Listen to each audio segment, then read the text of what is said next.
você volta para São Paulo porque, no teu ponto de vista, na época, ou pode ser até que seja até hoje, São Paulo era o polo onde você ia aprender mais, ia estar na crista da onda, ou você queria voltar, ter mais proximidade com família, ia ser mais prático para você? Como é que foi o momento de transição?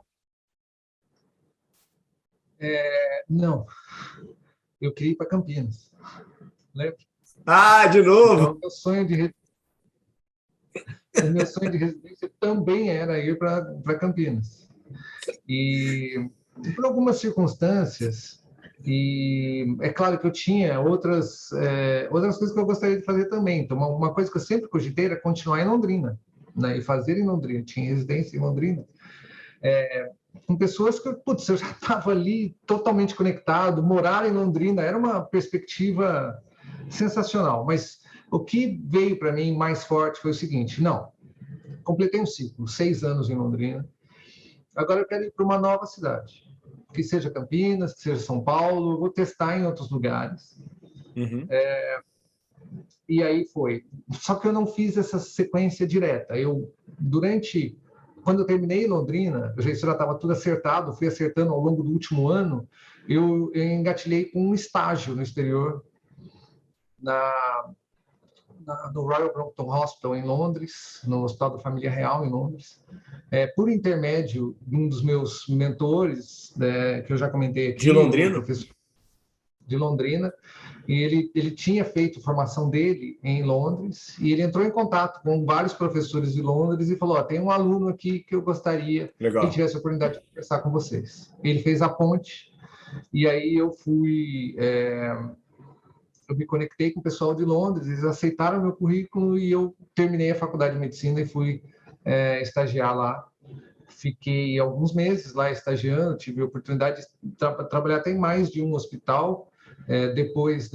Além do Royal Brompton Hospital, eu trabalhei no Chelsea and Westminster Hospital com objetivos diferentes, um muito mais voltado para a clínica pneumológica e o outro com uma atuação mais em áreas específicas dentro da pneumologia, como broncoscopia e outras atividades. Foi uma oportunidade de conhecer muita gente de pneumologia de outros países, participar de discussões clínicas com perspectivas totalmente diferentes, né? Porque aqui no Brasil, vou te falar que 1/3 a metade dos casos clínicos de pneumologia que a gente discute dentro de saúde pública, por exemplo, a gente sempre levanta a hipótese de tuberculose, sobre as Uhum. milhares de formas que a tuberculose pode se apresentar. Participar de discussões clínicas onde tuberculose nunca era hipótese Uhum. é engrandecedor também, porque você passa a ter outras perspectivas de enriquecimento, acesso a tecnologias que na época não estavam disponíveis no Brasil, e acesso a experiências maravilhosas, como, por exemplo, participar de uma discussão clínica onde um paciente que estava vindo de Singapura e ninguém sabia o que o paciente tem, eu olhei o caso e falei assim: gente, parece tão óbvio, esse caso é de tuberculose. E você é o coitado estagiário. Vivência de NHS interessante ou você não tinha nem cabeça para isso? Era focado na pneumo? Maravilhosa vivência de NHS. Quase que eu decidi ficar por lá. O acesso a conteúdo, discussões em grupo, estando em hospitais que atendiam pelo NHS, a visão de descentralização naquele momento já muito consolidada, os médicos culturalmente adaptados a isso. Quando que você teve lá, Sérgio?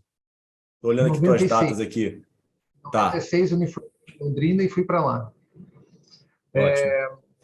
E as dores também, muitas críticas às formas de remuneração, críticas dos pacientes aos tempos de espera. Tinha muita crítica. Poxa, demora 2, 3 meses para passar um especialista. Então, tinha muita crítica também. Né? É natural que essas coisas convivam. Né? A gente aqui critica o SUS, a gente Sim, sim. não tem ideia do quanto o SUS é bom. Não tem Uhum. ideia.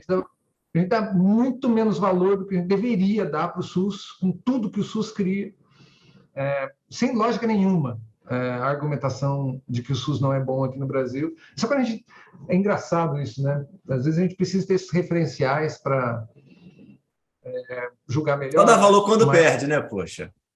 poxa, não, é assim, muito triste isso, mas infelizmente eu vivi isso.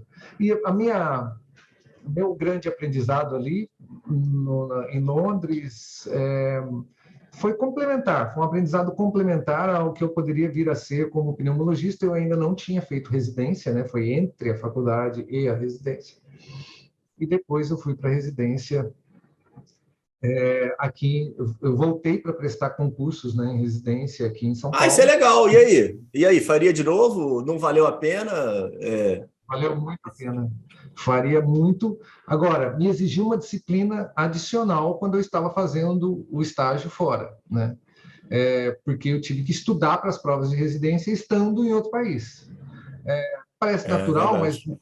o país é tentador, né? Você quer ir visitar, você quer Lógico, viajar. lógico. Então, eu definia um dia e meio da semana, né? Então era um dia de final de semana e um meio período durante a semana para fazer as minhas viagens. O resto, ou no estágio ou estudando para a prova de residência. Putz, doído, né? Mas era necessário, eu sabia que era um investimento no meu futuro. Não adianta nada fazer aquilo e não passar em nenhuma prova de residência. Daí ferrou, né? Sim. Com Campinas na cabeça, São Paulo também. Eu queria ir para uma nova oportunidade. E acabei passando em São Paulo, na época. Passei em 2 lugares em São Paulo, acabei optando pelo Hospital do Servidor Público Estadual, que tinha uma residência de pneumologia muito mais pragmática, que era o que eu queria. Eu não queria uma residência exclusivamente forte na teoria, eu queria uma mais pragmática. Eu acabei passando em 2 que tinham esse perfil, que foi muito bom. Pude selecionar que eu entendia que estava mais madura no processo de formação de pneumologistas. Fui para o Hospital do Servidor Público Estadual de São Paulo, e de lá, que foi também um ambiente para explorar aprendizado prático sensacional. E de lá, as conexões do Hospital do Servidor Público Estadual de São Paulo com a Unifesp são muito fortes, né? Muitos professores dão aula nas duas, assim era, né? Hoje já nem tanto, mas assim era na época. Muitos professores em comum, muita influência, muita interação entre os residentes das duas Uhum. instituições. Até a proximidade física fazia isso, né? Assim, algumas quadras de distância de uma para outra, então a gente frequentava muitas atividades da Escola Paulista, vice-versa. A Escola Paulista sempre uma referência muito forte, muito na pneumologia também. E ali, depois da residência, fui para uma formação complementar, onde eu queria fazer pós-graduação. Eu fui para a Unifesp, né? Já era Unifesp nessa época, para a Já disciplina de... entrava dinheiro nessa história? Dava Já entrava, plantão? Como é que era a realidade aí de já na labuta? residência eu dava, mas não Ah, como tinha bolsa, pneumologista. né? Tinha bolsa, né? Tinha bolsa, não era o suficiente para me sustentar em São Paulo, Puxado, todo mundo fala mas isso. eu tinha que trabalhar, e eu trabalhava em pronto-socorro, né? A gente fazendo residência, não tinha outra opção, era pronto-socorro. Alguns conseguiam trabalhar em ambulatório, muito raro, né? Eu trabalhava em pronto-socorro e passei por experiências que me enriqueceram, mas, assim, experiências difíceis de trabalhar em pronto-socorro sem infraestrutura. Estou falando de São Paulo, capital, né?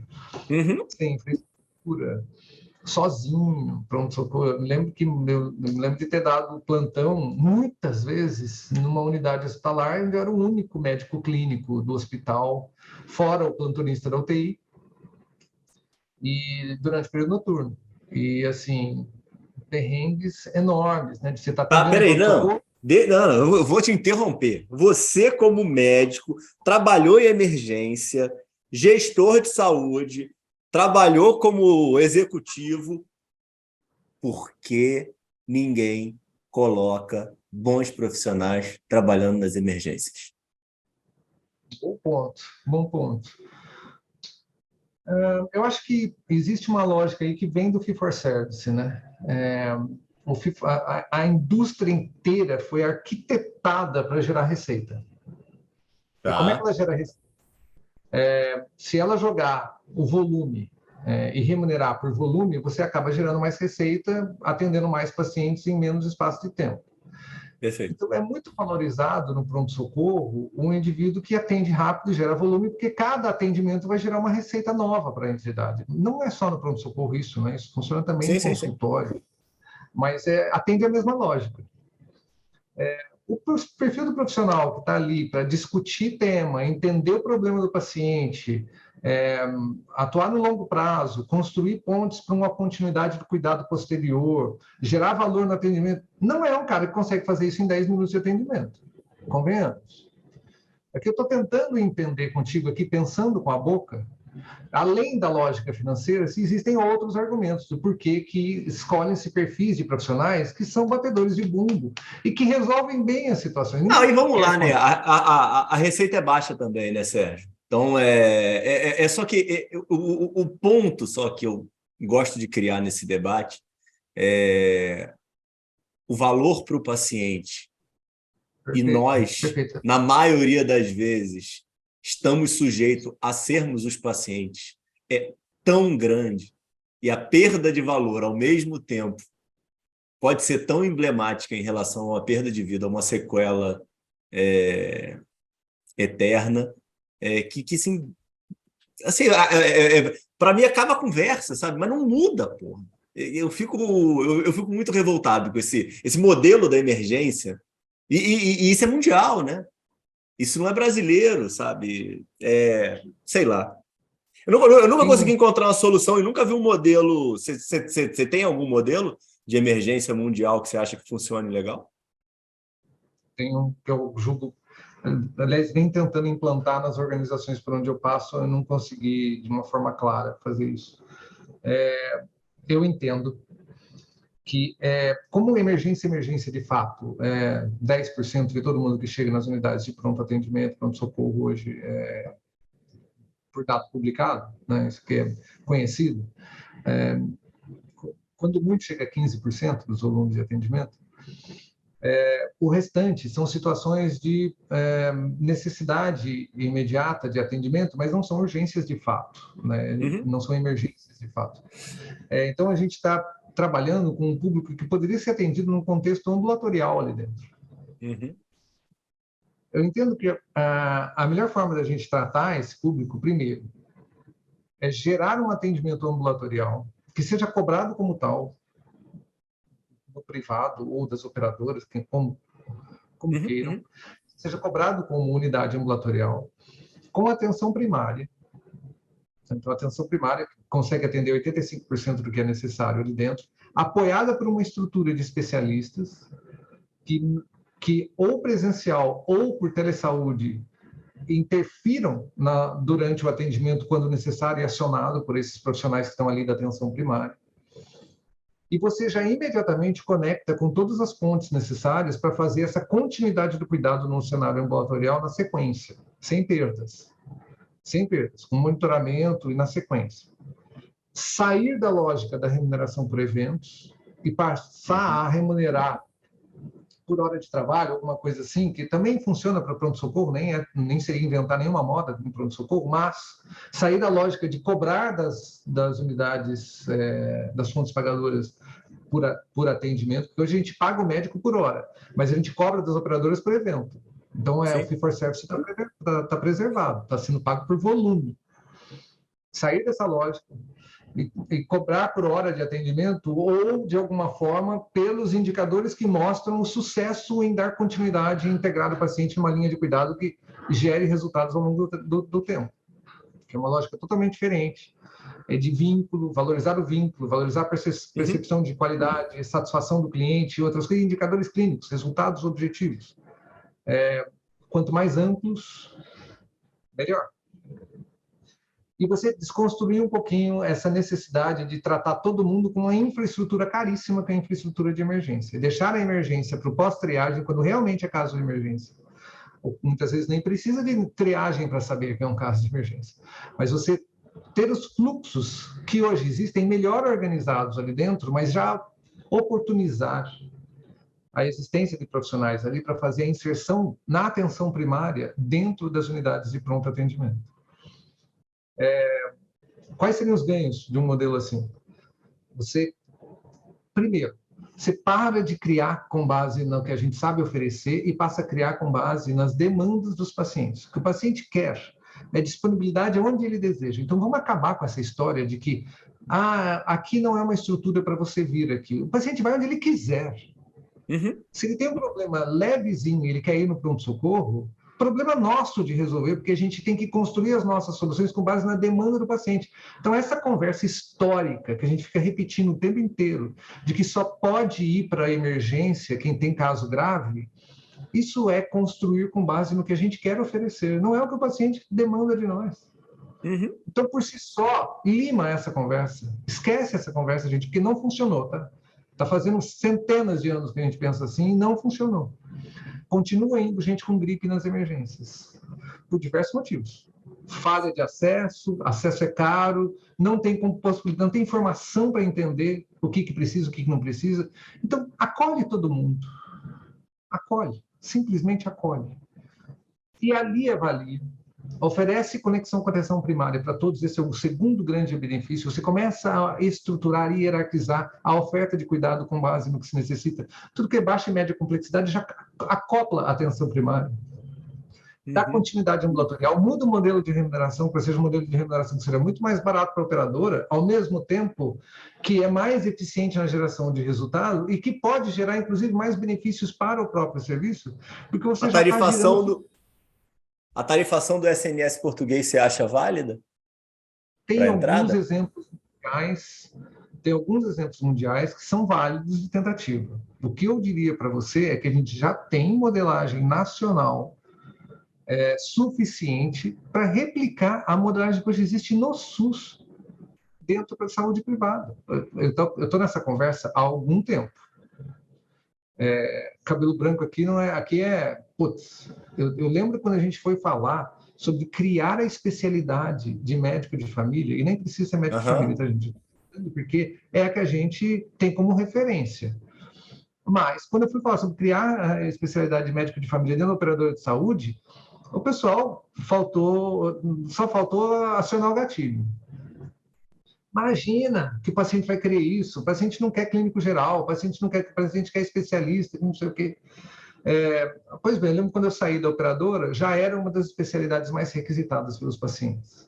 Depois que a gente inaugurou e fez uma força-tarefa de processo educativo, onde a gente ligava para cada um dos clientes, dos milhões de clientes da Mil, a gente ligava para explicar o que era atenção primária e já oferecia para agendar na primeira consulta. A gente criou um batalhão de educadores sobre o que era atenção primária para os pacientes. E, obviamente, a gente começou para aqueles que utilizavam mais o sistema até os que utilizavam menos o sistema. Tem gente que nunca foi contratado porque o cadastro estava errado, tem uma série de questões ali que a gente, infelizmente, luta contra essa falta de infraestrutura no país, até nas organizações mais ricas. Bom, posto isso, eu entendo que existem vários modelos, inclusive o modelo nacional do SUS, que poderia funcionar muito bem. A gente não precisa criar coisas novas, a gente já tem os protocolos internos, nacionais, pode usar variedade de protocolos para o profissional de saúde, ele não é obrigado a usar o que a gente escolhe para ele, não existe isso.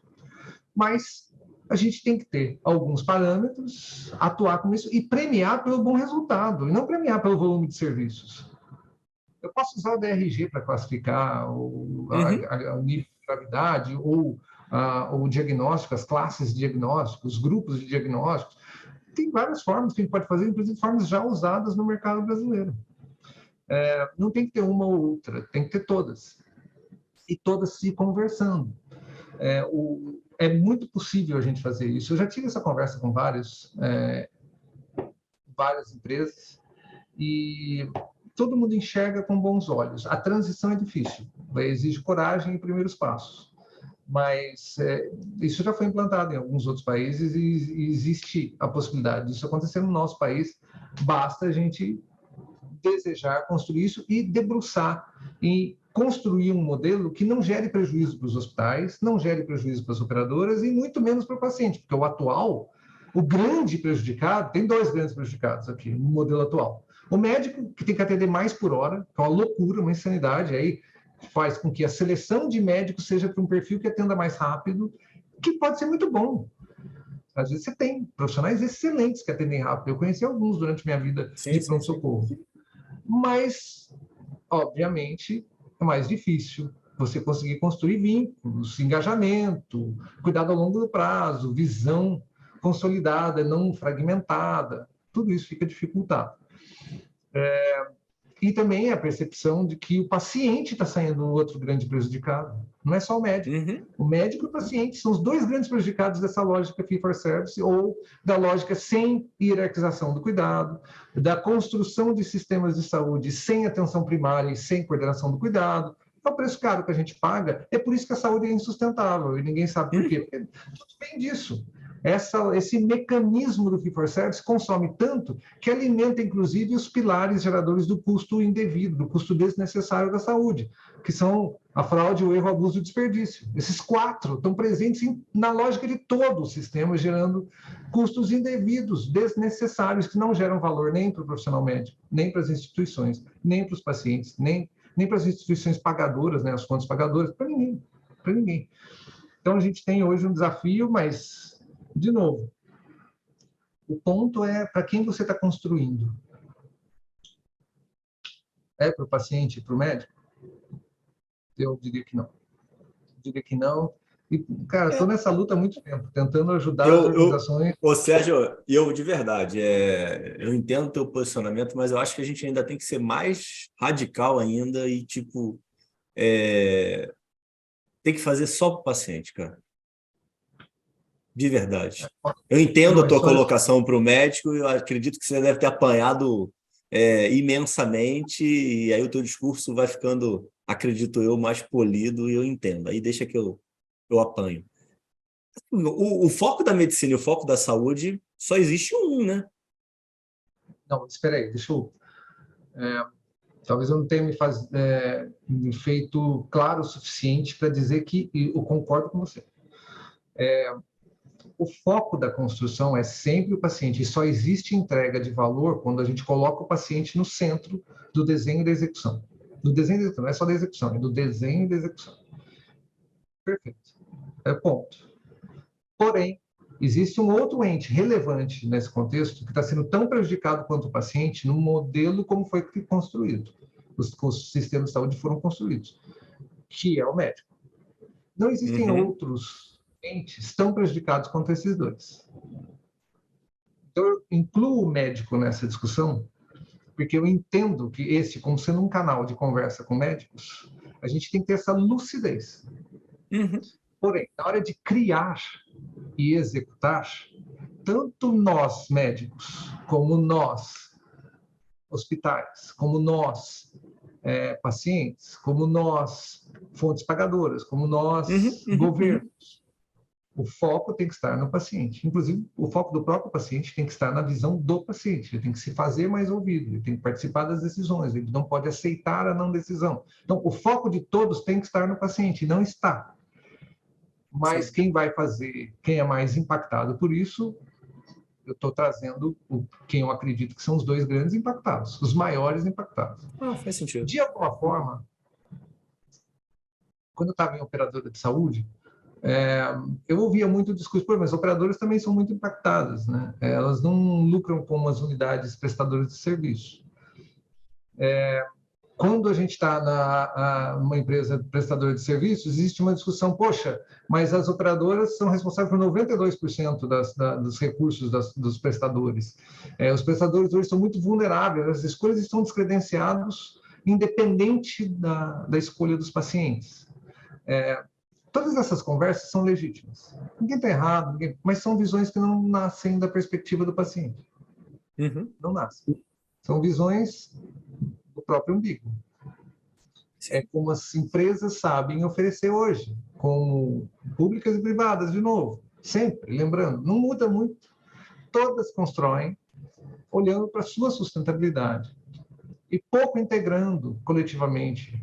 E pouco criando, sempre com foco no paciente. Não é exclusividade brasileira isso. Né? O próprio livro Repensando a Saúde fala muito sobre isso. Hoje a gente tem uma competição de soma zero. Internacional.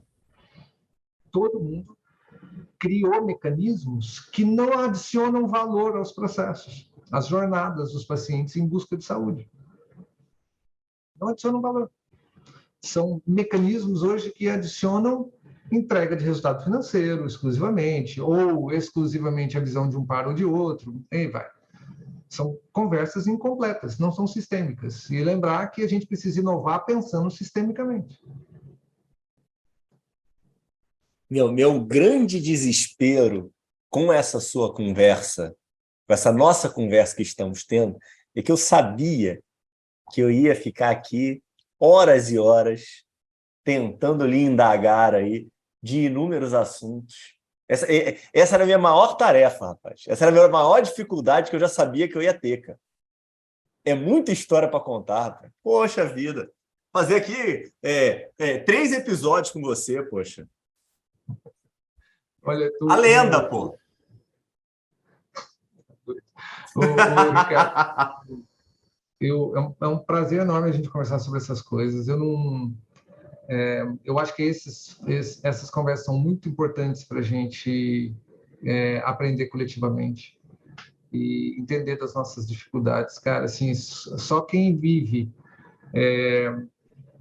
na sua própria pele sabe a dificuldade de ser quem você é, né? Então, eu passei por empresa de operadora de saúde. Primeiro, lembrando, né? Trabalhei como acadêmico em instituição de ensino pública. Não, peraí, encaixa isso. Não, peraí. O doutorado você fez por obviedade, porque você já estava na Unifesp? Ou teve alguém que te impulsionou o momento aí acadêmico de doutorado? Você achava que ia ganhar mais dinheiro? Queria fazer alguma tese diferente? Era óbvio que você já estava na Unifesp? Olha só, ali você tem todas as oportunidades, né? Porque é uma estrutura Sim. muito bem montada e ela naturalmente te direciona para gerar conteúdo. Uhum. E ali é muito a gestão do conteúdo para o bem social. É fortíssimo lá dentro. Como é que a gente muda o conhecimento da medicina a partir da geração de conteúdo dentro da universidade? É muito forte. E você é direcionado naturalmente para isso. Eu decidi fazer por inspiração do meu líder, o professor José Roberto Jardim, que é um dos expoentes da pneumologia brasileira e que me estimulou muito. Mas eu tive outras lideranças lá que eu admirava e que construíram suas carreiras academicamente e, para mim, o meu desejo naquele momento era me espelhar neles, né? Então, ali foi uma soma de oportunidade com modelos construídos de lideranças que eu admirava. E, obviamente, eu tinha um prazer enorme em fazer pesquisa. Eu gostava. Senão, eu não me encaixaria nunca na cultura da organização. Então, eu tinha também uma adoração, uma admiração muito grande pela oportunidade de fazer pesquisa clínica ali. Então, o estudo me direcionou para dar continuidade a isso e converter num doutorado.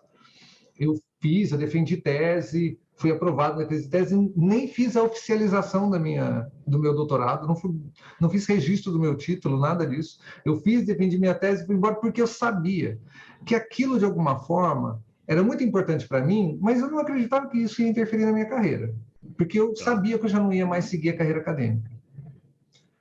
Se eu fosse seguir a carreira Mas você acadêmica... dava aula nessa época, não dava? Eu dava, mas eu já estava começando a transitar para as funções administrativas, que foram os momentos mais difíceis da minha vida. Tá. Tinha carreira acadêmica, eu atuava como médico pneumologista e estava começando a atuar como gestor. Você teve seu consultório?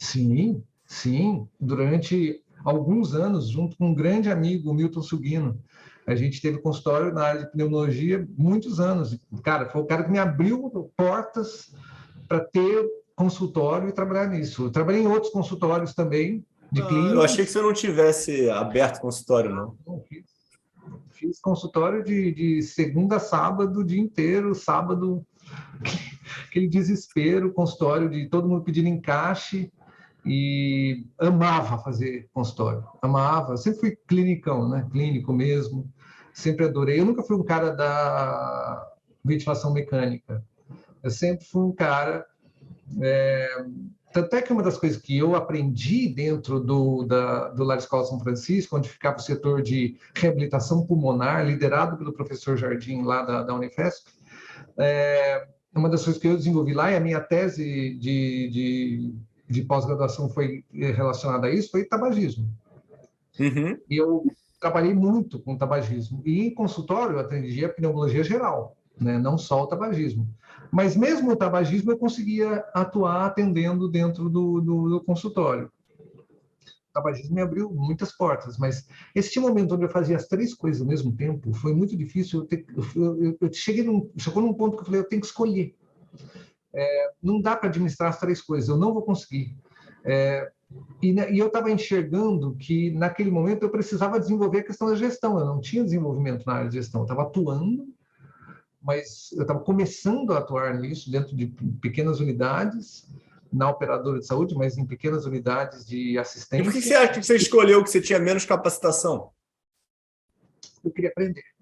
Eu queria descobrir, da mesma forma como coisas que a gente não conversou aqui, mas alguns anos depois eu fui fazer outro curso de uma outra área que eu achava que ia me beneficiar em muitas coisas da minha vida, mas não tinha nada a ver com medicina. Eu fui fazer artes e pintura. Porque eu achava que se eu desenvolvesse mais o meu potencial criativo, eu ia conseguir criar coisas mais inovadoras para dentro do setor de saúde. Eu fui com este único exclusivo interesse em expandir potencial criativo. E me ajudou muito, me ajudou a como alimentar, fomentar e criar junto novos modelos de remuneração dentro de operadora de saúde, me ajudou a ter sempre aquela pulga atrás da orelha. Por que a gente não tem plano de saúde que vem com a academia de ginástica? Eu criei o primeiro plano de saúde que vinha com a academia de ginástica no Brasil. Por que a gente não tem plataformas que interligam todas as operações de operadora de saúde? Eu criei o primeiro token que imitava o sistema bancário e criava uma interação com o paciente, da operadora com o paciente, do paciente com a operadora, automática, pelo celular, para todos os que fossem usar algum serviço todos os dias da operadora, que é um embrião de uma grande plataforma plataforma digital de conexão de pacientes com operador de saúde, tentando agregar algum valor a mais para a função da operadora de saúde junto com o paciente.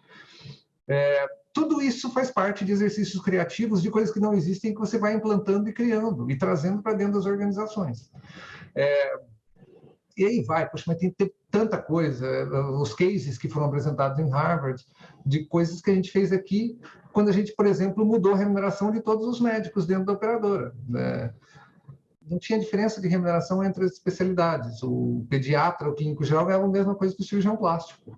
E a gente fez uma base e a gente remunerava a mais por outros critérios. Por exemplo, para determinados grupos de médicos que atendiam a alta complexidade, e a gente hierarquizou o cuidado assim, para a alta complexidade das especialidades médicas, saber o nome do médico e saber o número do telefone de contato da equipe de saúde que apoiava o médico, para o paciente poder ligar 24 horas por 7, aumentava o salário do médico. Então, a gente tinha um sistema que mensalmente entrava em contato com uma amostra da carteira de pacientes do médico e perguntava qual é o nome do seu médico. Se ele acertasse o nome do médico, o médico ganhava um bônus. Qual é o telefone que você liga 24 por 7 da equipe de saúde que apoia o seu médico para você conversar 24 horas por dia?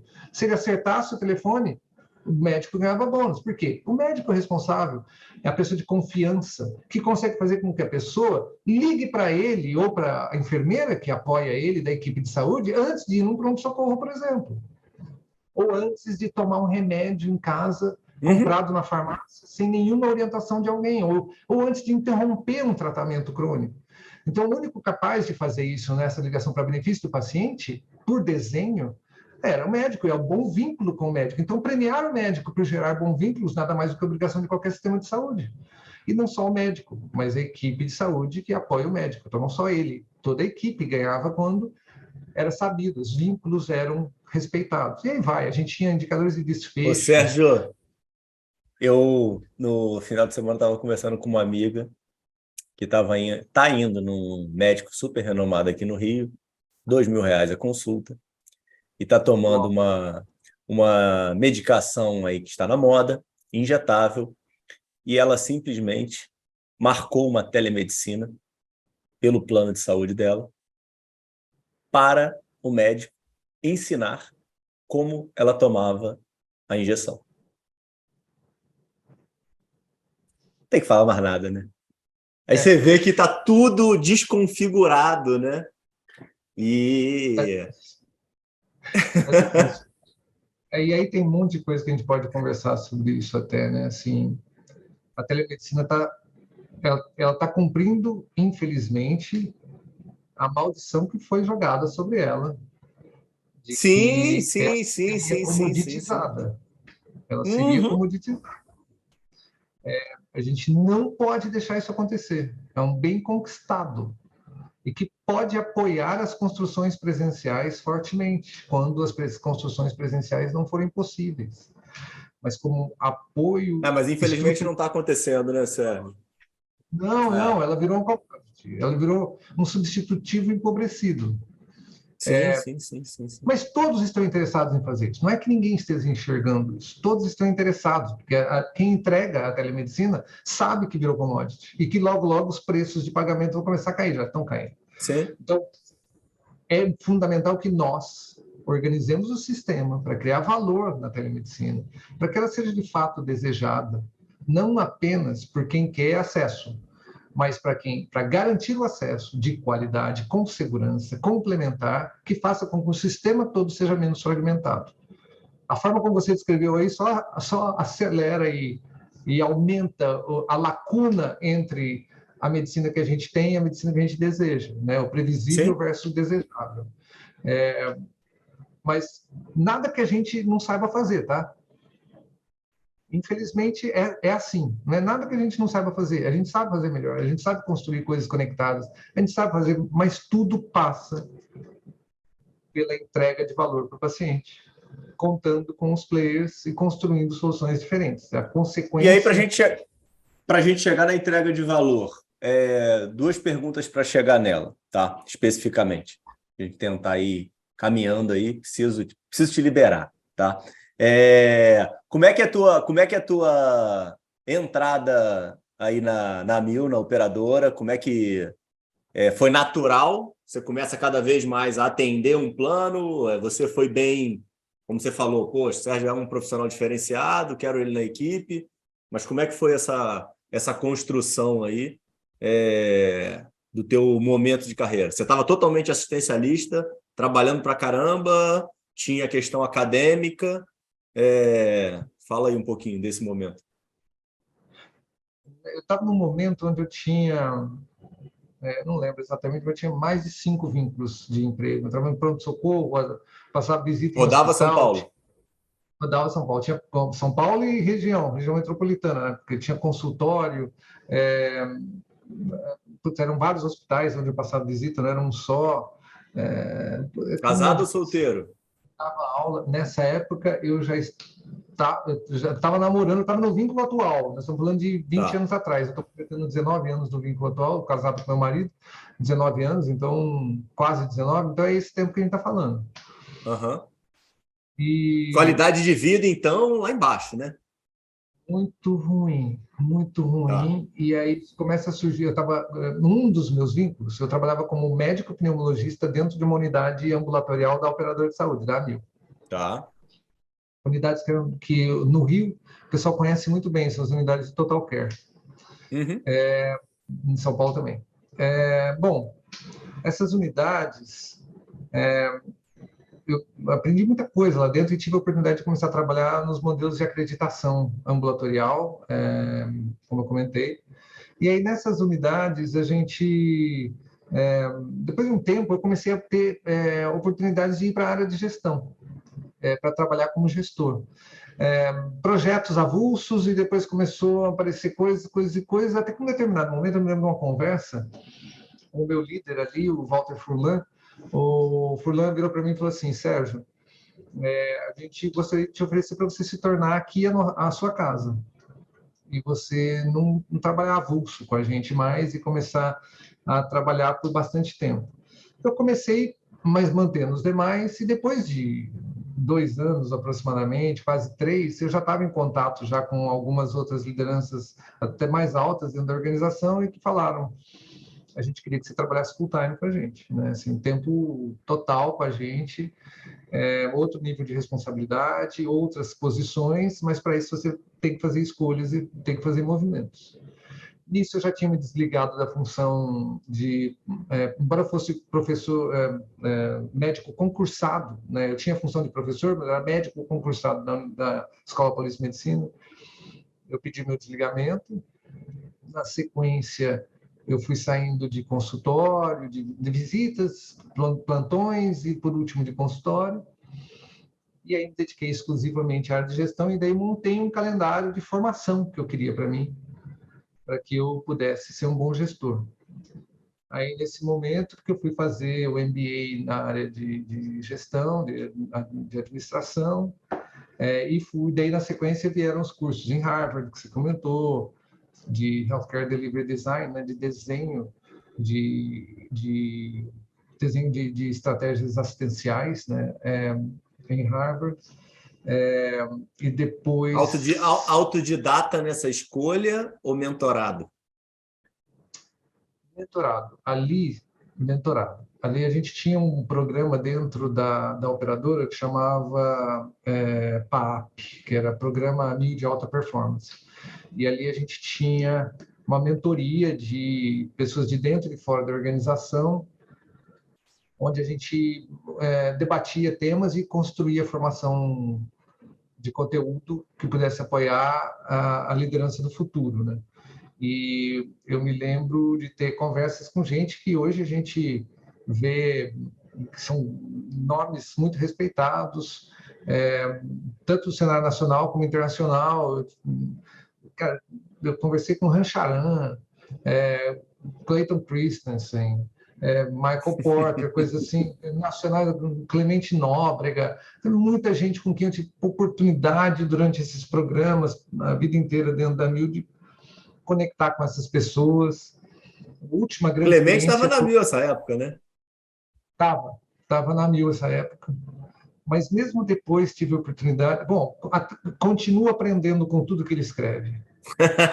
Verdade, fenômeno. O cara é um fenômeno sensacional, tem um poder Verdade. de leitura de mercado incrível. Prazer ler o que ele escreve. E aí, na última oportunidade Edson, foi tinha Edson contato, Buente, não? direto, assim, eu trabalhava o Edson tinha um escritório particular dele, né, ali no centro de São Paulo, no centro, não, na região da Faria Lima, ali numa região bem central de São Paulo. Ele tinha o escritório dele, né, o particular dele. Eu trabalhei durante quase 2 anos dentro do escritório junto com ele, diretamente. Nesse momento eu já tinha uma direção alta dentro da organização. Depois disso, quando eu deixei de trabalhar no escritório, foi quando eu assumi a operação da One Health, que é, né, a operação premium da Amil. Era independente na época, depois foi integrada, mas era independente. Eu fui diretor executivo da One Health por 2 anos e meio, quase 3. E na sequência disso, daí foi quando eu me desconectei. Bom, reportava diretamente para o Edson, né, mas não trabalhava no mesmo ambiente físico que o Edson. E depois fui para a posição de CEO da Mil. Daí foi quando eu mudei para o Rio. Morei no Rio durante aproximadamente 2 anos. Ali o contato com o Edson era full, porque enquanto ele estava no Rio, eu estava em contato direto com ele, bem como todos os outros diretores executivos, e depois na função de CEO também, quando eu fui CEO da operadora. Foi o período que eu morei no Rio de Janeiro por quase 2 anos. E essa pergunta sempre engaja demais aqui nas mídias. Quem foi o Edson para você? Como é que era a pessoa aí? O que ele deixou aí de legado para o Sérgio? Olha só, eu aprendi muitas coisas com o Edson. Se eu tiver que resumir, eu diria que, primeiro, foi a pessoa mais educada que eu já conheci, do ponto de vista de trato com as pessoas e da forma como muito mal, às vezes a simplicidade ou a objetividade com que ele falava sobre as coisas, essas coisas eram traduzidas. Não estou dizendo que ele era um líder perfeito nesse aspecto, não, de forma alguma, mas eu aprendi muito com ele sobre o respeito com as outras pessoas. E, apesar de ver falhas em determinados aspectos, como eu também tenho, como todos nós temos, eu aprendi muitas coisas relacionadas a respeito com o Edson. O óbvio é dizer que era uma das pessoas que mais entendia do setor de saúde no Brasil. Isso é o óbvio e não preciso ser eu para dizer aquilo. Eu convivi muitos anos com o Edson diretamente, entendia demais do setor e entendia dos pontos onde o setor precisava mudar. E aqui eu acho que é o ponto que poucas pessoas viram. Muitas das coisas que o Edson fazia ou fez, ele entendia que eram transitórias. E ele entendia que a gente precisa fazer isso para chegar ali onde a gente deseja. Mas são construções, porque nem todo mundo quer fazer as mesmas coisas, nem todo mundo está na mesma maturidade para discutir as mesmas coisas. E esta visão do todo, como poucos ele tinha. E ciente do que precisava ser mudado. Então, tinha muitas coisas que eu vi o Edson fazendo, que eu entendia, como postura de liderança. E aprendi com ele, muitas vezes, os pontos onde ele era falho pela verbalização dele. E ele dizendo, olha, isso aqui eu faço mal. Você precisa saber fazer melhor. Várias vezes a gente teve conversas assim. Às vezes, quando eu precisava negociar com outros pares, construções difíceis, e que eu era responsável por levar mensagens difíceis para concorrentes, situações várias que eu vivi, onde a gente sabia, olha, a gente vai sair mal dessa conversa, mas essas coisas difíceis precisam ser ditas. E alguém precisa assumir esses papéis, e nós vamos sair mal dessa conversa, infelizmente, mas elas precisam acontecer. Você está comigo nessa batalha? Então, várias vezes a gente teve conversas assim. Então, eu sou muito grato por tudo que eu tive de oportunidade, que eu aprendi com o Edson, e grato por ele ter tido essa generosidade de reconhecer comigo onde a gente errava fortemente, mas que a gente sabia que tudo isso era transitório, que a gente precisava ajudar o sistema a mudar. E isso foi uma maturidade que eu aprendi com ele, né? De que a gente ninguém nunca vai poder dizer não tenho nada errado que eu não possa apontar no outro. Sempre vai ter. Sempre vai ter. Mas a responsabilidade do líder muitas vezes é aguentar essa pressão e ter estômago suficiente para não sofrer com isso, mas saber que o futuro desejável está ali na ponta e que a gente tem que construir. E aí eu chego na minha frase, que você não me perguntou, mas eu tenho uma frase que eu aprendi com uma amiga que chama Olga Lofredi. É recente isso, eu conheci ela há pouco tempo. Grande amiga. Já se tornou uma grande amiga. E que eu me repito quase todo dia. Eu repito para mim mesmo essa frase quase todo dia, que é: ninguém virá. Não tem isso. Não vem alguém que vai resolver para nós. Não tem alguém que vai dizer, Paulo, você é um bosta nisso que você faz. Não existe essa pessoa. Ela pode até fazer isso, mas não é isso que eu vou considerar nela. Não é contra mim, é contra o que eu faço. O ponto é que se eu não fizer, ninguém vai fazer por mim. Então, o meu papel dentro da construção da saúde brasileira, por ele também passa o errar e corrigir o erro, mas não desistir da ideia de construir uma saúde que a gente ambiciona, que a gente deseja para as pessoas.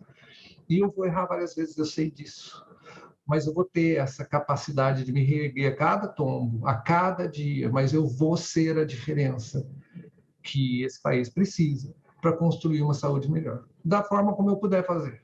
E às vezes é insuficiente, mas eu vou continuar lutando e fazendo todos os dias, porque ninguém virá. Ninguém. É com a gente. É nós. Somos nós. Como você falou, às vezes a gente é o paciente. A gente deveria ser mais do que é. Mas é para todos nós. É para os nossos filhos, é para os nossos amigos. E mais do que isso, a visão do altruísta, né? É para quem eu não conheço. Mas eu sei que esse alguém que eu não conheço faz parte das comunidades para as quais eu sirvo. Eu sirvo a essas comunidades. Então é para isso que eu faço, porque eu sei que ninguém virá. Então eu preciso fazer todo dia no meu melhor. Maravilhoso. Me diz um negócio, duas coisas. Vou te perguntar duas perguntas e vou te liberar. Primeiro, mais uma vez, aí, obrigado pela paciência e por toda a aula aí. Maravilhoso, tá? O ponto é, o valor que foi apresentado para você, em termos de teoria e tese do VBHC, na época lá de trás, qual foi esse valor? E hoje é o mesmo valor que o Sérgio tem em mente, que precisa entregar? Não, não é o mesmo, é diferente. E vou te descrever alguns exemplos de como ele é diferente. A visão idealizada do Porter, que, veja, até é injusto chamar de idealizada, mas ela é uma visão teórica, acadêmica do Porter. Em alguns momentos ela é inocente. Olha a minha petulância, né? Descrever que o Porter em alguns pontos foi inocente. Ela é simples e ela intencionalmente é simplificada na narrativa que ele usa, mas ela não considera todos os aspectos envolvidos nos interesses que mantêm as coisas como são no dia a dia, por exemplo. Então, por exemplo, tem algumas coisas que faltam ali. As discussões sobre as dificuldades das implantações das unidades de prática integrada, por exemplo. É muito complexo isso, esse racional de unidade de prática integrada numa cidade que tem um trânsito caótico como São Paulo, como Rio de Janeiro. Cidades assim, as unidades de prática integrada, elas têm desafios diferentes do que em cidades onde o trânsito flui no padrão médio da cidade norte-americana.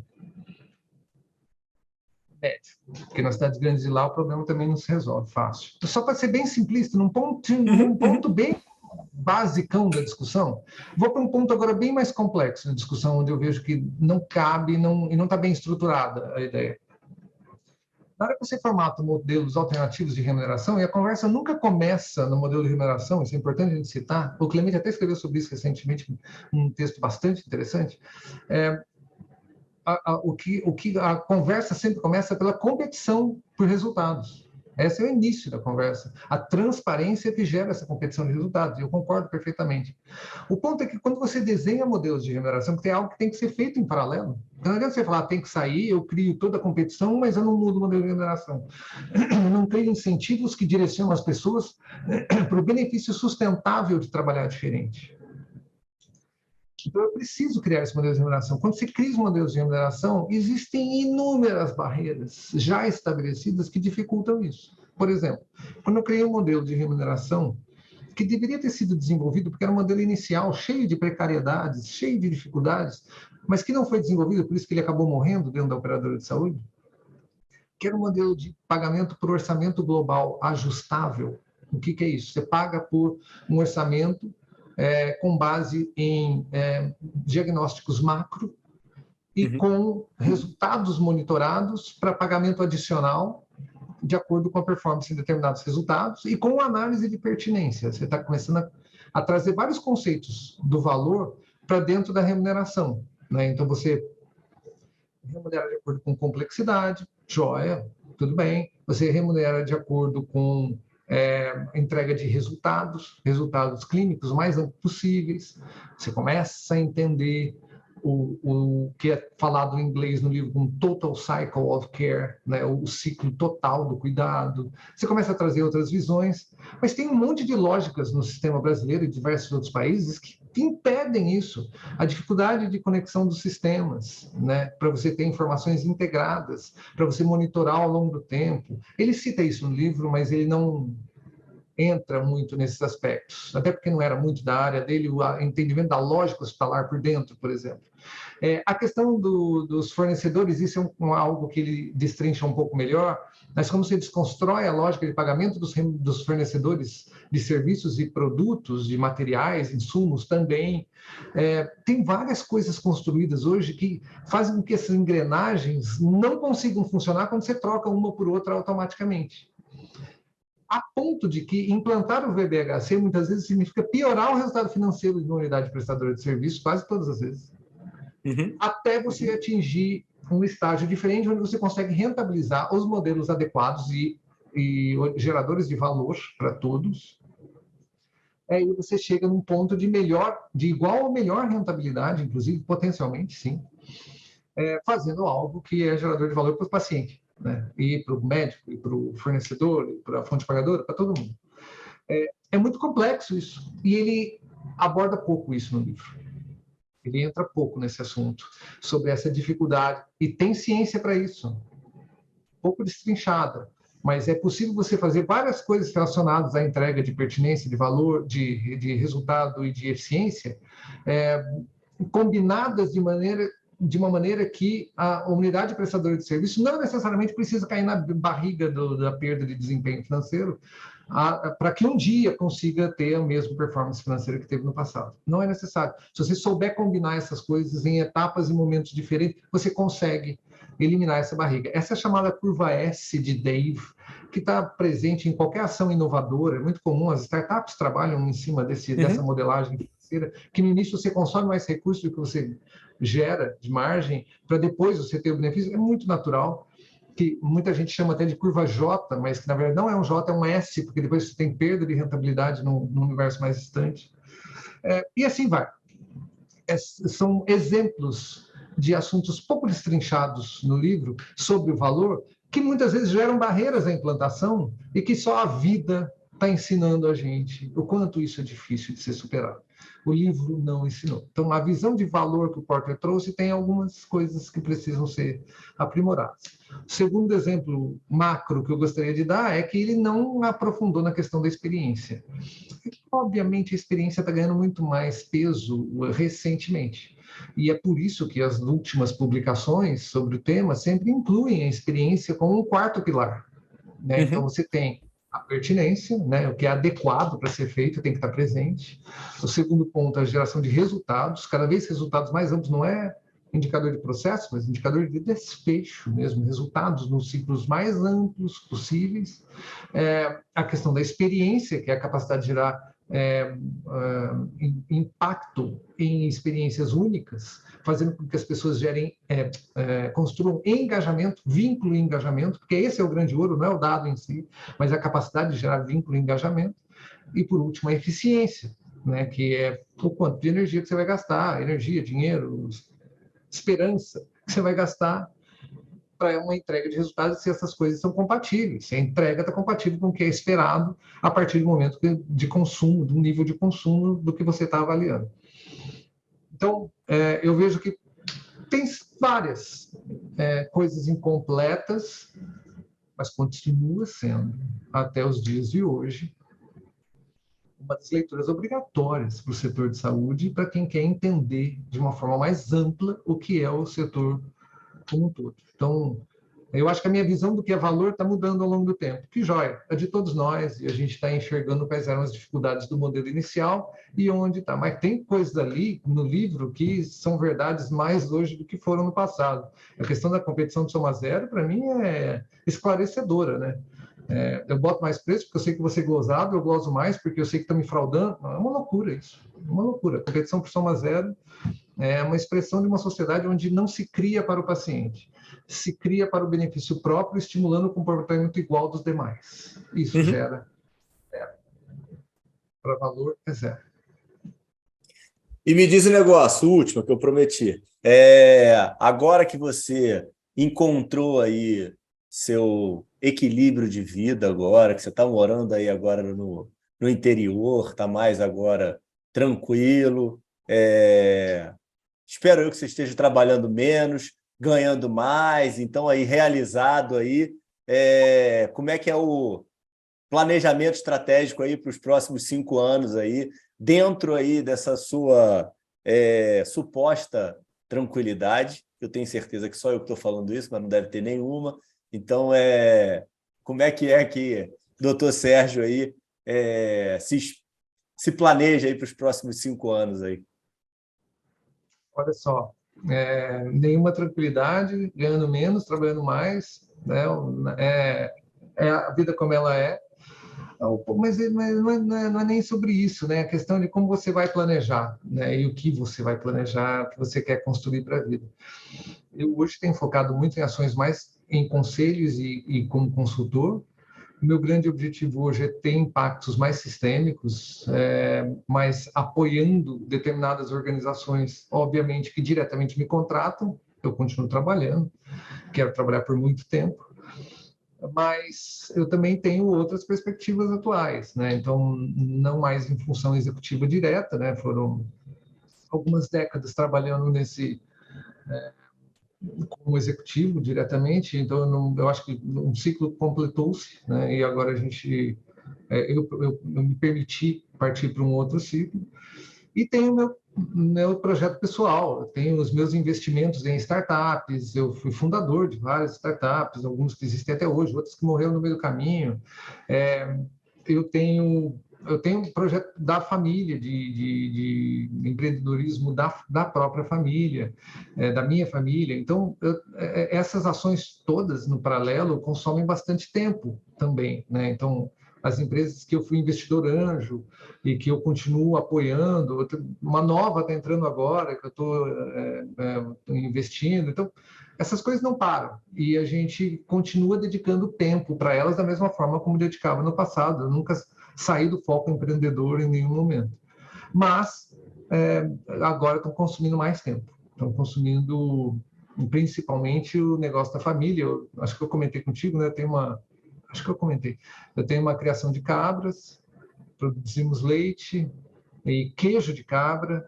Era um projeto da família como um todo. Faz parte do Vir Morar no interior. Eu moro hoje numa cidade de 9 mil habitantes, no interior do estado, divisa com o Paraná. E isso ocupa uma parte da minha vida atual, né, da minha vida nova, uma parte relevante, e uma parte que me traz muito prazer, porque me conecta com as minhas raízes, desse ambiente mais reflexivo, que dá mais tempo para as articulações, que me permite viver num ritmo diferente do que viver nas grandes cidades, vantagens e desvantagens que a gente avalia no momento das escolhas e que hoje, graças a Deus, estou muito feliz com as escolhas que eu fiz por ter participado, feito, né, um planejamento, como você falou, da minha vida pessoal, onde eu participei por todas as reflexões que eu podia conseguir articular, minhas e com os meus amigos, a partir de uma lógica de análise como eu faria as melhores escolhas. Não sei se foi a melhor escolha ou não, mas estou muito satisfeito com elas, nesse momento, nesse ponto, porque está sendo muito produtivo, por exemplo, ter conversas como essa, ter tempo para conversas como essa. A gente se ouve E muito, você né, quando a nunca gente fala. teria? Nunca teria uma circunstância de... Quando eu trabalhei com função executiva, a gente não... Meu Deus, a gente dá valor para tanta coisa que não gera nada. Uma ilusão juvenil de que isso significa entregar alguma coisa que a gente poderia ter normalmente, mas não tem. Então, estou feliz com as construções que eu fiz a partir desse planejamento e dos questionamentos de como minha vida era e de como minha vida deveria ser. E aí, articulando todas as construções necessárias para que ela chegasse no ponto. Não estou lá ainda, mas estou no caminho. E estou feliz com essas articulações e com as oportunidades. Doutor Sérgio Ricardo, maravilhoso. Queria agradecer mais uma vez imensamente, uma honra e um privilégio. Termino aqui o episódio com 1 milhão de questionamentos, 1 milhão de perguntas aqui a serem feitas. Adoro isso, tá? De verdade, obrigado aí pelo acesso, obrigado pela oportunidade, obrigado aí por tudo que você entregou aí nesse tempo todo aí de episódio, e dizer que foi uma baita de uma honra e um privilégio aí poder aprender tanto contigo. Obrigado. E estão aprendendo junto, isso que é importante. E, puxa, maior carinho pelo trabalho que você vem fazendo, por nós médicos, e isso é muito importante para a gente. Então, só quero agradecer e me colocar à disposição para quaisquer conversa que você queira provocar. Maravilha. Fica com Deus, então, Sérgio. Um abraço. Tchau, pessoal. Fica com Deus.